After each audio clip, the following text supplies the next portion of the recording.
नमस्कार प्रिय मिथुन राशि वाले, आज आपको आपके जीवन के एक बहुत ही महत्वपूर्ण तथ्य के बारे में बताता हूं। आपको इसको जानना चाहिए और समझना चाहिए।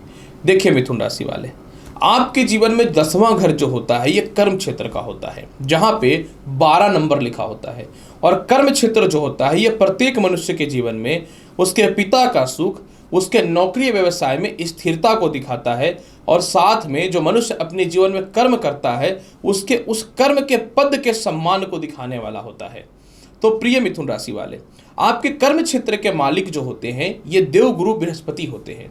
यानी जब भी आपकी कुंडली में देवगुरु बृहस्पति अगर अष्टम भाव यानी 10 नंबर पर बैठ जाए, द्वादश भाव यानी 2 नंबर पर बैठ जाए, और षष्ठम भाव यानी 8 नंबर पर बैठ जाए, या फिर कहीं पे भी यह वक्र अवस्था में हो, या फिर अपने सबसे परम शत्रु यानी राहु के साथ, केतु के साथ, शनि के साथ, या फिर जो है शुक्र के साथ विराजमान हो, तो आप इतना समझ लीजिएगा कि आपके जीवन में पूरे जीवन पिता से कुछ विशेष लाभ नहीं मिलेगा। पिता से थोड़े से मतभेद की संभावनाएं रहेंगी और कर्म क्षेत्र में आपको बहुत ही ज़्यादा संघर्ष करना पड़ेगा। वह आपका कोई भी सेक्टर हो, पब्लिक सेक्टर हो या सरकारी सेक्टर हो, आपको बहुत ज़्यादा सम्मान नहीं मिल सकता। अगर आपकी कुंडली में इस प्रकार की स्थितियां हैं तो आप अपने जीवन में किसी भी हाल में अपने कर्म क्षेत्र पर पूर्ण रूप में फोकस करके रखिएगा। और कभी भी अपने जीवन में अपने पिता से या सीनियर अधिकारियों से या व्यापार में बड़े कस्टमर से कोई खास एक्सपेक्टेशन मत करिएगा, क्योंकि बृहस्पति जो है मिथुन राशि या मिथुन लग्न में केंद्र अधिपति दोष में भी रहता है। इसलिए मिथुन राशि वाले अगर ऐसी स्थितियां हैं तो अपने जीवन में कंटिन्यू मेहनत करते रहिए और कभी भी दूसरों के बातों में आकर के अपने कर्म क्षेत्रों को प्रभावित मत करिएगा, नहीं तो जीवन में बहुत ही ज़्यादा परेशानी उत्पन्न हो सकती है। यह बहुत ही ज्ञान की बात है, आप इसे जरूर देखें ताकि जीवन में हमेशा बेहतर बनने का अवसर मिलता रहे। नमस्कार प्रिय मिथुन राशि वाले, 1 मई से लेकर के 31 मई का संपूर्ण भाग्य फल यानी भविष्य फल लेकर के मैं एस्ट्रोलॉजर रवि गुप्ता आपके समक्ष प्रस्तुत हो गया हूं। प्रिय मिथुन राशि वाले, आज मैं आपको बताऊंगा कि पूरा 31 दिनों में आपके कर्म क्षेत्र का, आपके विदेश यात्रा का, इनकम, दाम्पत्य जीवन, भूमि मकान वाहन संपत्ति, संतान, शिक्षा, लॉटरी सट्टा, शेयर मार्केट और स्वास्थ्य का हाल क्या रहेगा। यह जो राशिफल रहेगी ये ग्रहों के गोचर के आधार पे, अर्थात यह चंद्र राशि पे आधारित है। लेकिन अगर कुछ लोगों को लग्न के हिसाब से देखना है तो आप इसके अनुसार भी देख सकते हैं। और दूसरी महत्वपूर्ण बात, क्योंकि यह गोचर के हिसाब से है, अतः जिन लोगों की कुंडली में ग्रह ज़्यादा अच्छे हैं उनको बहुत ज़्यादा प्रभाव पड़ेगा। जिनके कुंडली में ग्रहों की स्थितियाँ थोड़ी कमज़ोर होती हैं, आप लोगों के लिए थोड़ा ज़्यादा संघर्ष देखने को मिलता है। तो चलिए मिथुन राशि वाले, प्रस्तुत करता हूं पूरे महीने का 31 दिनों का राशिफल यानी भाग्यफल का हाल। प्रिय मिथुन राशि वाले, अगर सबसे पहले मैं 31 दिनों में यानी मई के महीने में मैं बात करूं कैसा रहेगा आपके जीवन में कर्म क्षेत्र की स्थिति का हाल यानी नौकरी और व्यवसाय का। प्रिय मिथुन राशि वाले, आपके जीवन में कर्म क्षेत्र के स्वामी देवगुरु बृहस्पति हैं जो आय स्थान पर विराजमान है, और देवगुरु बृहस्पति के साथ 15 मई तक सूर्य भी विराजमान है। यानी कर्म के मालिक के साथ उसके मित्र ग्रह विराजमान होने के कारण, राहु साथ में बैठने के कारण चंडाल योग का पूर्ण रूपेण प्रभाव नहीं पड़ेगा। यानी 15 मई तक आपके जीवन में नए नौकरी व्यवसाय के योगों में वृद्धि देखने को मिलेगा। अचानक प्रमोशन पदोन्नति के योग देखने को मिलेंगे।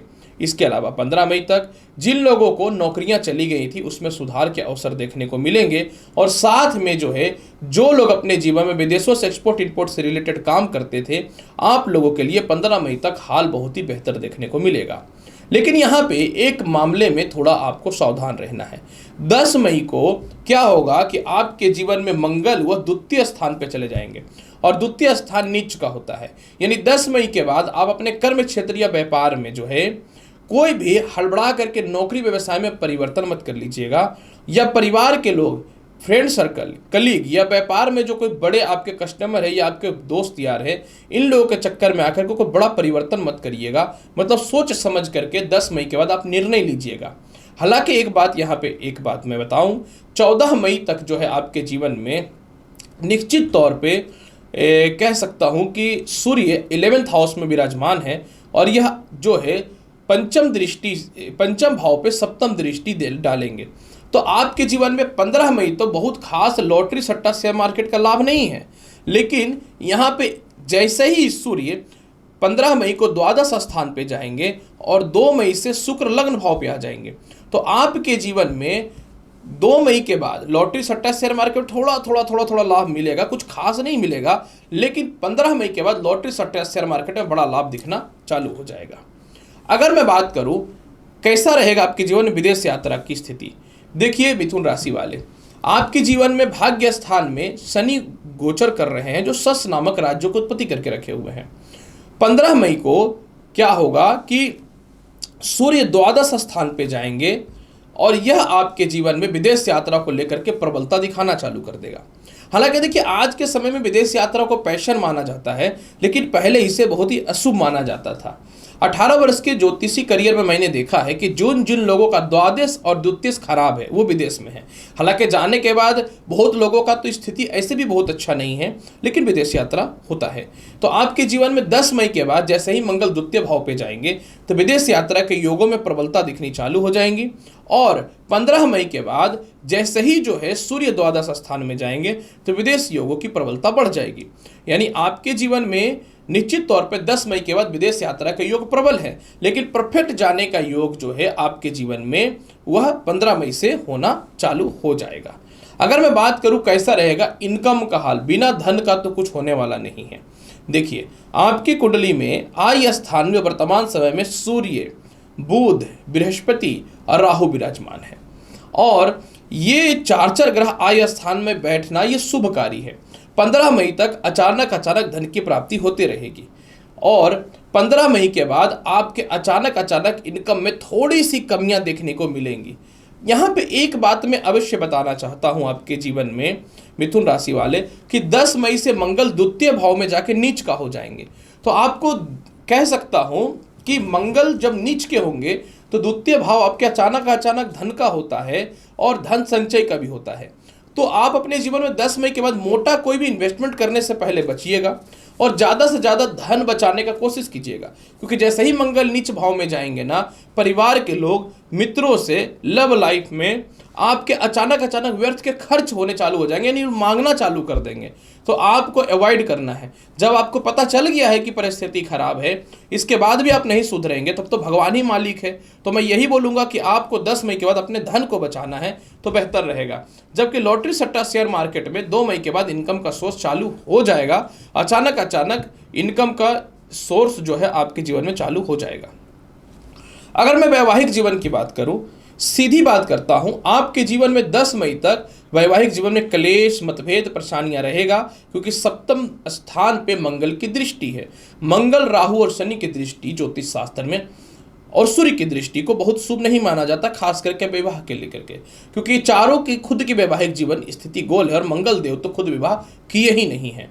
यानी आपके जीवन में जो है 10 मई के बाद विवाह के योगों में वृद्धि देखने को मिलेगा। 10 मई के बाद विवाह के बहुत ही अच्छे रिश्ते आएंगे, क्योंकि इस समय शुक्र जो है आपके जीवन में लग्न भाव में विराजमान होकर सप्तम भाव पर दृष्टि डालेगा, और सप्तम भाव के कारक होते हैं जहां पे भले ही धनु राशि है जो शुक्र से समग्री संबंध रखते हैं, लेकिन 10 मई के बाद आपके जीवन में जिन लोगों का एक्स्ट्रा मैरिटल अफेयर चल रहा था, जिन लोगों का लव लाइफ में खटपट चल रहा था, वो बढ़ेगा। यानी अगर आप ऐसे रिश्ते में थे जिसमें आपको पीछा छोड़ाना था या दूर जाना था, तो 10 मई के बाद वो स्थिति तो ठीक है, लेकिन मैं पर्सनली आपको यही बोलूँगा कि 10 मई के बाद अपने लव लाइफ को बचा करके रखना बेहतर रहेगा। जबकि विवाह इस महीने बहुत ही कारगर है, विवाह के बहुत ही अच्छे रिश्ते आएंगे, और निश्चित तौर पे 10 मई के बाद विवाह में सुधार हो जाएगा पहले से, जिनका वैवाहिक जीवन खराब था, और जीवन साथी के स्वास्थ्य भी ठीक हो जाएंगे। अगर मैं बात करूँ कैसा रहेगा आपके जीवन में भूमि, मकान, वाहन, संपत्ति का हाल, देखिए भूमि, मकान, वाहन, संपत्ति कारक जो है आपकी कुंडली में बुध है, और वर्तमान समय में बुध जो है 14 मई तक जो है अस्तगत है और 15 मई तक वक्री है।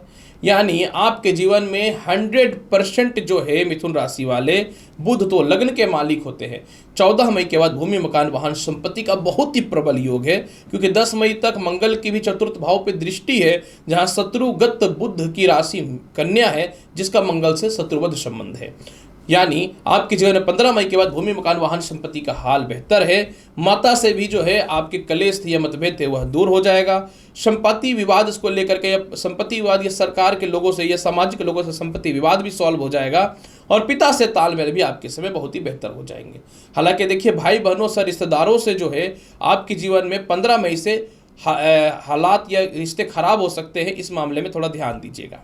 अगर मैं बात करूं कैसा रहेगा आपके जीवन में शिक्षा संतान का हाल, और साथ में मैं बात करूंगा बहुत हद तक कैसा रहेगा आपके जीवन में कोई नए नौकरी का इंटरव्यू वगैरह का हाल। देखिए मिथुन राशि वाले, आपकी कुंडली में पंचम भाव जो होता है इन सभी चीज़ों को रिप्रेजेंट करता है। तो पंचम भाव के मालिक शुक्र द्वादश स्थान पे विराजमान है। हालांकि देखिए द्वादश स्थान में है तो स्वयं की राशि में, लेकिन यहाँ पे क्या होगा कि 2 मई से आपके पंचम भाव के मालिक केंद्र में आ जाएंगे और यह बन जाएगा केंद्र त्रिकोण राजयोग। और दूसरी महत्वपूर्ण बात यहाँ पे एक चीज मैं यह भी बताना चाहता हूँ, यह केंद्र त्रिकोण राजयोग में आपके पंचम भाव पे जो है सूर्य का नीच दृष्टि जो 15 मई तक है ना, यह आपको ज़्यादा परेशान कर रहा है। यानी 15 मई के बाद उच्च शिक्षा का लाभ है, संतान सुखों में वृद्धि है, संतान की तरक्की बहुत ही अच्छे है, और इसके अलावा संतान संबंधित मतभेद भी ठीक हो जाएगा। 15 मई से जो है आपके जीवन में कोई इंटरव्यू है उसमें आप पास होंगे। आपको विदेश जाकर के शिक्षा ग्रहण करना है, स्कॉलरशिप हो, एडुकेशन लोन वगैरह हो, आपके जीवन में 15 मई के बाद इससे रिलेटेड सभी प्रकार की समस्याएं दूर हो जाएंगी। और साथ में जो है इस समय आपके संतान आपसे दूर थे या किसी कारण से मतभेदता थी तो उसमें सुधार की संभावनाएं बनेंगी। हालांकि एक बात मैं यहाँ पे अवश्य यह भी बताना चाहता हूँ आपके जीवन में मिथुन राशि वाले कि 15 मई से जो है आपके जीवन में जो है जिनकी शिक्षाएं रुकी थी वो भी पूर्ण हो जाएंगी।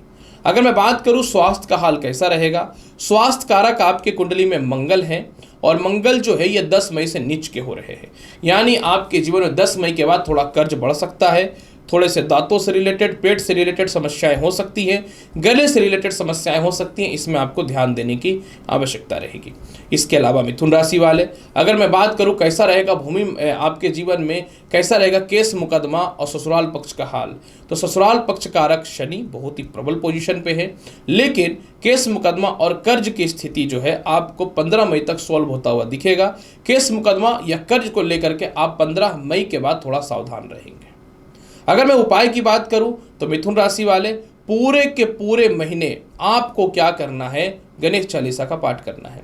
15 मई के बाद जल में गुड़ डाल करके सूर्य को अर्घ्य देना है, और इसके अलावा जो है प्रत्येक दिन आपको माता लक्ष्मी को मिश्री अर्पित करना है। तो आप देखिएगा मिथुन राशि वाले पूरे महीने आपके बहुत ही अच्छे जाएंगे।